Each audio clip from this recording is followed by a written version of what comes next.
পদ্মা সেতু নির্মাণে যাদের ভিটে মাটি গেছে তারা পাবেন টোলের একাংশ। প্রকল্প এলাকায় পরিকল্পিত আবাসন ব্যবস্থা।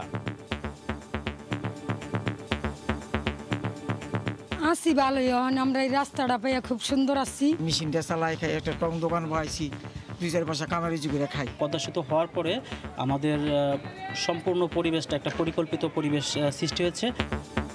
পুনর্বাসনের পাশাপাশি দীর্ঘমেয়াদে কাজের আশ্বাস। প্রজেক্ট যখন শেষ হয়ে যাবে তখনও আমরা আশা করছি যে একটা সার্টেন টোলের একটা সার্টেন অংশ ক্ষতিগ্রস্ত লোকদের উন্নয়নে ব্যয় করা।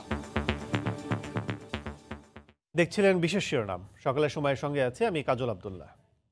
এবার অন্যান্য শীর্ষ সংবাদ। অবশেষে নমনীয় মিল মালিকরা সরকারকে চাল না দেন ঘোষণা থেকে সরে এসে চুক্তিবদ্ধ হলো প্রায় 400 মিলার। পরিস্থিতি আরও স্বাভাবিক হওয়ার প্রত্যাশা। হুমকিতে তথ্য সংরক্ষণ, নিরাপত্তায় দেশীয় প্রযুক্তি ব্যবহারের পরামর্শ। এবং মঙ্গলবার থেকে আনুষ্ঠানিকভাবে বিশ্বের প্রথম দেশ হিসেবে করোনার ভ্যাকসিন প্রয়োগ শুরু করবে যুক্তরাজ্য। সংক্রমণ প্রতিরোধে ইতালিতে বড়দিনে কারফিউ।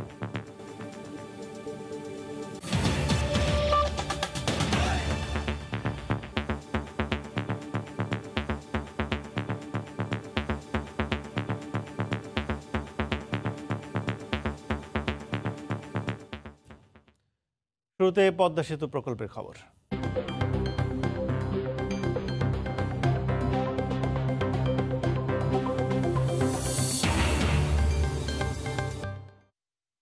যাদের ভিটে মাটিতে নির্মাণ হচ্ছে সেতুর অবকাঠামো, শুধু পুনর্বাসনই নয়, তাদের জন্য দীর্ঘমেয়াদে কাজ করছে পদ্মা সেতু কর্তৃপক্ষ।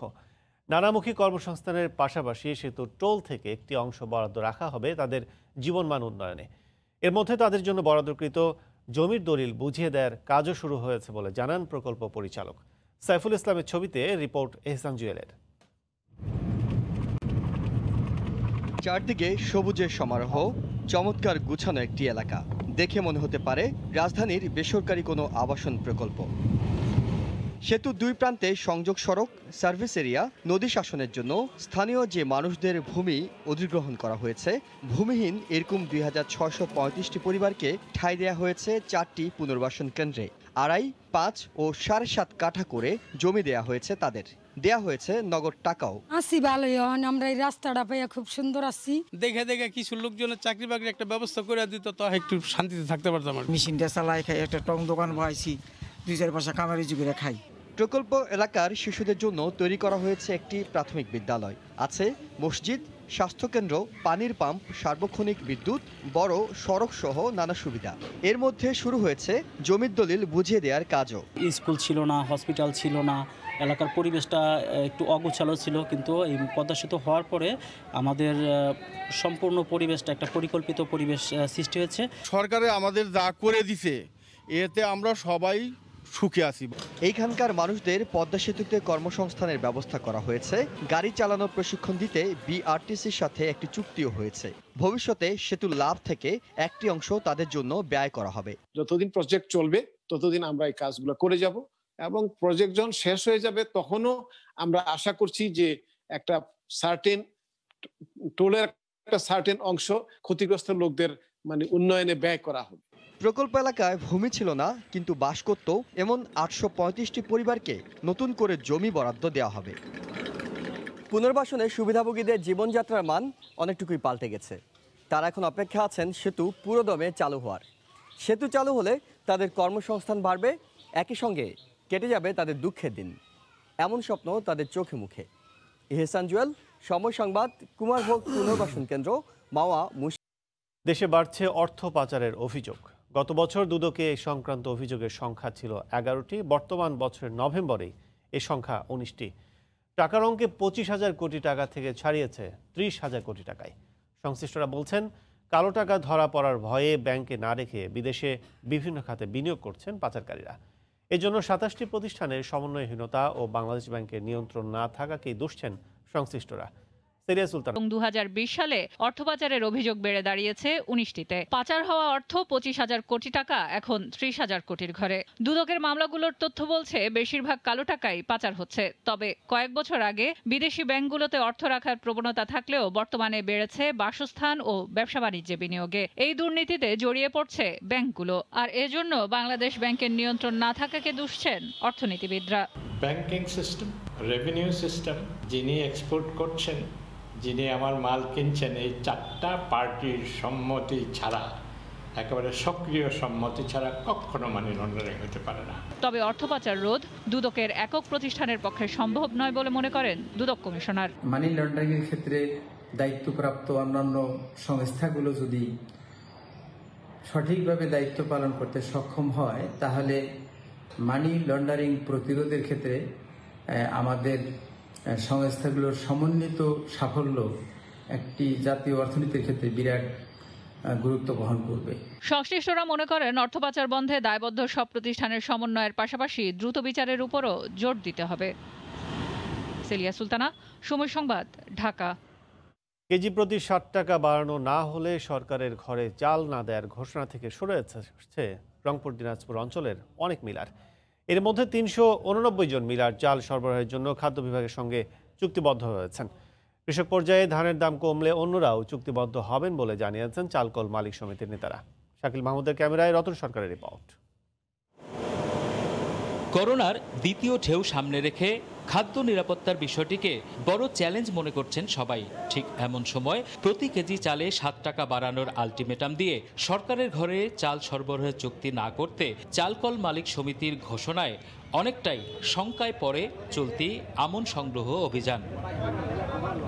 এই পরিস্থিতিতে 26 নভেম্বর থেকে 10 ডিসেম্বর পর্যন্ত চুক্তির মেয়াদ বাড়িয়েছে সরকার। এ পর্যন্ত রংপুর দিনাজপুর অঞ্চলের 389 জন মিলার চুক্তি করেছেন। সামনে যদি গভর্নমেন্ট যদি অগত্যায় কোনো যদি ডিক্লারেশন দিয়ে দেয় যে আমরা দর বৃদ্ধি করব, সেক্ষেত্রে আমরা চুক্তিবদ্ধ হতে আমরা চিন্তা করব। যদি বাজার আমাদের লাভ নাও হয়, তারপরে আমরা চুক্তি করে সরকারকে চাল দেব। কৃষি বিপণন কর্মকর্তার আশা শেষ পর্যন্ত বাকিরাও চুক্তিবদ্ধ হবেন। নির্দিষ্ট সময়ের মধ্যেই 10 ডিসেম্বরের মধ্যেই আরও সব বাকি সব মিলারগুলো সরকারকে চাল দিবে, এই আশাই ব্যক্ত করছে। তবে কৃষক নেতারা বলছেন সরকারের খাদ্য সংগ্রহ অভিযানকে ব্যবসায়ীদের প্রভাব মুক্ত করা না গেলে কৃষকরা এর সুফল পাবে না। প্রয়োজনে হাস্কিং বিলগুলোকে 5% সরল সুদে ব্যাংক থেকে লোন দিয়ে এই প্রক্রিয়ার সঙ্গে যুক্ত করা দরকার। আমন মৌসুমে 37 টাকা কেজি দরে 6 লাখ মেট্রিক টন সিদ্ধ চাল ও 26 টাকা কেজি দরে 2 লাখ মেট্রিক টন ধান সংগ্রহের লক্ষ্যমাত্রা ঘোষণা করে খাদ্য বিভাগ। রতন সরকার, সময় সংবাদ, রংপুর। নওগাঁর মহাদেবপুর ধানের হাটে চলছে বেচাকেনা। এই মুহূর্তে সেখানে আছেন সহকর্মী এমআর রকি। সরাসরি চলে যাচ্ছে তার কাছে। রকি। ধন্যবাদ আপনাকে। জানিয়ে রাখি, খুব ভোরে কিন্তু এই ধানের হাট এখানে জমে ওঠে। চাষিরা তাদের বাজার সদাই করার জন্য এখন ধান নিয়ে আসছেন এবং হাটে বিক্রি করার জন্য তুলছেন। তবে গেল সপ্তাহের ব্যবধানে কিন্তু 20 থেকে 30 টাকা পর্যন্ত ওঠা নামা করছে। আজকের বাজার দরে আমরা যেটা দেখছিলাম, স্বর্ণা জাতীয় যে ধান রয়েছে এই ধানের দাম কিন্তু কিছুটা কম। গত সপ্তাহে বিক্রি হয়েছিল 1080 টাকা পর্যন্ত, আজকে বিক্রি হচ্ছে সেটা 1050 থেকে 1060 টাকা সর্বোচ্চ। তবে ইতিপূর্বে কিন্তু ধানের দর আরো বেশি ছিল। আমরা যেটা দেখছিলাম যে প্রায় 1100 টাকা পর্যন্ত উঠেছিল এই স্বর্ণা 5 গুটি স্বর্ণা, এই জাতীয় ধান, যেটা মোটা ধান এই সময়টাতে বেশি ওঠে। অন্যদিকে কিন্তু যেটা গোল্ডেন আতপ জাতের যে ধান রয়েছে এই ধানটা কিন্তু এখন 1200 টাকা পর্যন্ত এখানে কিনা বেচা চলছিল। তবে হঠাৎ করে কিন্তু গেল 2 সপ্তাহ আগে থেকে কিন্তু এই ধানের দরটা একটু একটু করে কমতে থাকে। এর কারণ হিসাবে মিলাররা বলছেন যে গেল 26 নভেম্বর কিন্তু ব্যবসায়ীর সাথে চালের দর নিয়ে একটা বৈঠকে বসেছিলেন। চালের দর বৃদ্ধির জন্য তারা দাবি করেছিলেন এবং এই দর না পাওয়ার কারণে কিন্তু ব্যবসায়ীরা ধান কেনা থেকে কিছুটা বিরত হয়েছিলেন এবং পরবর্তীতে কিন্তু ধানের দর আস্তে আস্তে নামতে থাকে। পরে এই এখন পর্যন্ত নামা দরের মধ্যে রয়েছে, তবে 10 থেকে 20 টাকা পর্যন্ত ওঠা নামা করছে।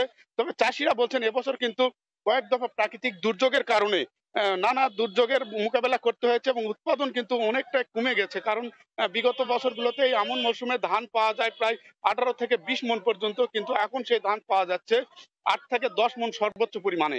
এতে করে কিন্তু চাষিরা বলছেন যে যে পরিমাণ তারা খরচ করেছেন সেই তুলনায় কিন্তু তারা ধানের দর পাচ্ছেন না। অন্যদিকে বাজারে এখন পর্যন্ত যে দাম রয়েছে এই দামে কিন্তু সন্তুষ্ট নন। ন্যূনতম উৎপাদনের সাথে সামঞ্জস্য রেখে তারা দাবি করছেন যে যদি 1100 টাকা বা 1150 টাকা পর্যন্ত তারা বিক্রি করতে পারেন, তাহলে তাদের দিক থেকে কিছুটা আর্থিক ক্ষতি কেটে ওঠা সম্ভব হবে। আরেকটি বিষয় জানিয়ে রাখি, চলতি এই আমন মৌসুমে খাদ্য বিভাগ থেকে 37 টাকা কেজিতে মিলারদের কাছ থেকে ধান কেনার কথা রয়েছে 2 লাখ মেট্রিক টন। অন্যদিকে ধান কেনার কথা রয়েছে 2 লাখ মেট্রিক টন এবং 26 টাকা কেজিতে ধান কেনার 2 লাখ মেট্রিক টন, 37 টাকা কেজিতে চাল কেনার কথা রয়েছে 6 লাখ মেট্রিক টন। তবে খাদ্য বিভাগ কিন্তু কৃষকদের কাছ থেকে সাড়া পাচ্ছেন না। তারা বলছেন যে ধানের দর কিছুটা বাজারে বেশি। তো এই ছিল কাজল, নওগাঁ আর মহাদেবপুরের ধানের হাটের খবর আমার কাছে। নওগাঁ থেকে আমাদের সাথে যোগ দিয়েছিলেন সহকর্মী এমআর। দেশের আর্থিক প্রতিষ্ঠানে সাইবার হামলার আশঙ্কা থাকলেও এখনও তথ্য সংরক্ষণেই ঝুঁকিতে রয়েছে 36% ব্যাংক। এছাড়া প্রয়োজনের তুলনায় দক্ষ জনবলের ঘাটতি রয়েছে প্রায় 80%। এমন অবস্থায় বিশেষজ্ঞরা ভার্চুয়াল ব্যাংকিংয়ে পিছিয়ে পড়ার কথা বললেও ব্যাংকাররা বলছেন সক্ষমতা অর্জনে অনেকটাই এগিয়েছে এ খাত। আর প্রাতিষ্ঠানিক নিরাপত্তা জোরদারে কম ব্যয়ে দেশীয় প্রযুক্তি ব্যবহারের পরামর্শ অর্থনীতিবিদদের। বিস্তারিত দেখুন আমার করা রিপোর্টে। খাতে 24%, এর মধ্যে এটিএম কার্ডের দুর্বলতা অন্যতম। Bangladesh institute of bank management BIBM এর 2019 সালের প্রতিবেদনে বলা হয়েছে দেশের ব্যাংকিং খাতে তথ্য সংরক্ষণের ঝুঁকিতেই রয়েছে 36% bank. Association of bankers Bangladesh ABB সভাপতির দাবি, আধুনিকায়ন ও নিরাপত্তা নিশ্চিতে এগিয়েছে ব্যাংকগুলো। অনেক ব্যাংক কিন্তু নেক্সট জেন ফায়ারওয়াল ইমপ্লিমেন্ট করে ফেলেছে। তেমন কিছু আমরা স্টেপস সামনে নেব যাতে করে এইসব সাইবার অ্যাটাক থেকে আমরা আমাদের ব্যাংকগুলো প্রোটেক্ট করতে পারি টু দ্য ম্যাক্সিমাম পসিবল ওয়েতে। BIBM এর গবেষণা বলছে ব্যাংকিং খাতে আইটি জনবল রয়েছে মাত্র 4000। বিশ্লেষকরা মনে করেন আইটি খাতের আধুনিকায়নে অর্থ সংকুলন না থাকায় ভার্চুয়াল ব্যাংকিং এ যেতে অনেক পিছিয়ে আছে এ খাত। যদি আমাদের ইনহাউস ক্যাপাসিটি যদি ডেভেলপ করা যায় এবং এই কর্মীদের যদি দক্ষতা বাড়ানো যায়, তাহলে আমার মনে হয় যে এই সাইবার সিকিউরিটিতেও অ্যাডভান্স হতে পারবো। যেহেতু আমাদের সামনে আমরা একটা ভার্চুয়াল ব্যাংকিং এর দিকে যাচ্ছি বা এরকম সারা পৃথিবী এই দিকে যাচ্ছে, সুতরাং সেই ভার্চুয়াল ব্যাংকিং এর জন্য প্রিপেয়ার্ড জনবল তৈরির জন্য কিন্তু এখন থেকেই আমাদের শুরু করতে হবে। এক্ষেত্রে বিদেশ নির্ভরতা কমিয়ে কম ব্যয়ে দেশীয় প্রযুক্তি ব্যবহারের পরামর্শ এই প্রবীণ অর্থনীতিবিদের। এটি যদি আপনি বিদেশি সফটওয়্যার নিয়ে এসে করতে চান তাহলে শত শত কোটি টাকা ব্যয় হবে। এক এক ব্যাংকেরই হয়তো 200-400 কোটি টাকা চলে যাবে। আমাদের নিজেদের যা সম্পদ আছে, আমাদের লোকেরা খুব মেরিটোরিয়াস ছেলে পেলে, আপনি এদের দিয়েই ব্যবহার করেন। 300-400 কোটি টাকা খরচের আমি বিপক্ষে। সাইবার নিরাপত্তায় বিশ্বে বছরে ব্যয় হয় প্রায় 8000 কোটি টাকা। এর মধ্যে বাংলাদেশের ব্যাংকগুলো 2019 সালে সাইবার নিরাপত্তায় ব্যয় করেছে প্রায় 140 কোটি টাকা। কাজল আব্দুল্লাহ, সময় সংবাদ, ঢাকা। ভূমি অধিগ্রহণের জটিলতা শেষ হলেও নির্ধারিত সময়ে শুরু হয়নি দেশের পূর্বাঞ্চলের অন্যতম বড় ব্রাহ্মণবাড়িয়ার আশুগঞ্জ নৌবন্দরে ইনল্যান্ড কন্টেইনার টার্মিনাল নির্মাণ কাজ। এ অবস্থায় স্থানীয় ব্যবসায়ীরা দ্রুত বন্দরটির নির্মাণ কাজ শুরুর দাবি জানান। জেলা প্রশাসন বলছে করোনার কারণে কাজে সাময়িক ধীরগতি থাকলেও দ্রুত সময়ের মধ্যেই দৃশ্যমান হবে বন্দরের নির্মাণ কাজ। আনিসুর রহমানের তোলা ছবি ও উজ্জ্বল চক্রবর্তী পাঠানো তথ্য নিয়ে রিপোর্ট। 2011 সালে ভারত প্রথমবারের মতো এই নৌবন্দরটি ব্যবহার করে তারা উত্তর পূর্বাঞ্চলের রাজ্য ত্রিপুরায় ভারী বৈদ্যুতিক মালামাল পরিবহন করে। এরপর পানিপথে ভারতের এক রাজ্য থেকে অন্য রাজ্যে পণ্য পরিবহনের জন্য বন্দরটি যৌথভাবে আধুনিকায়নের উদ্যোগ নেওয়া হয়।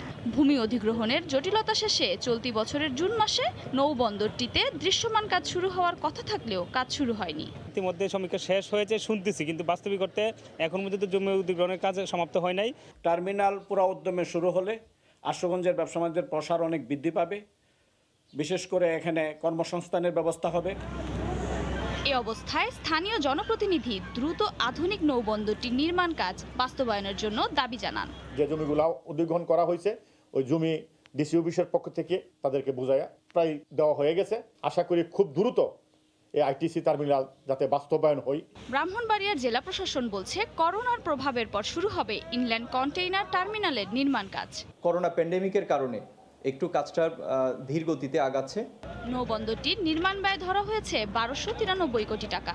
এর মধ্যে ভারত সরকার দিচ্ছে 862 কোটি টাকা। সময় সংবাদ, ব্রাহ্মণবাড়িয়া। সকালের সময় শীর্ষ সংবাদ জানিয়ে দিচ্ছি আরেকবার। পদ্মা সেতু নির্মাণে যাদের ভিটে মাটি গেছে তারা পাবেন টোলের একাংশ। পুনর্বাসনের পাশাপাশি করা হবে দীর্ঘমেয়াদী কাজের ব্যবস্থা।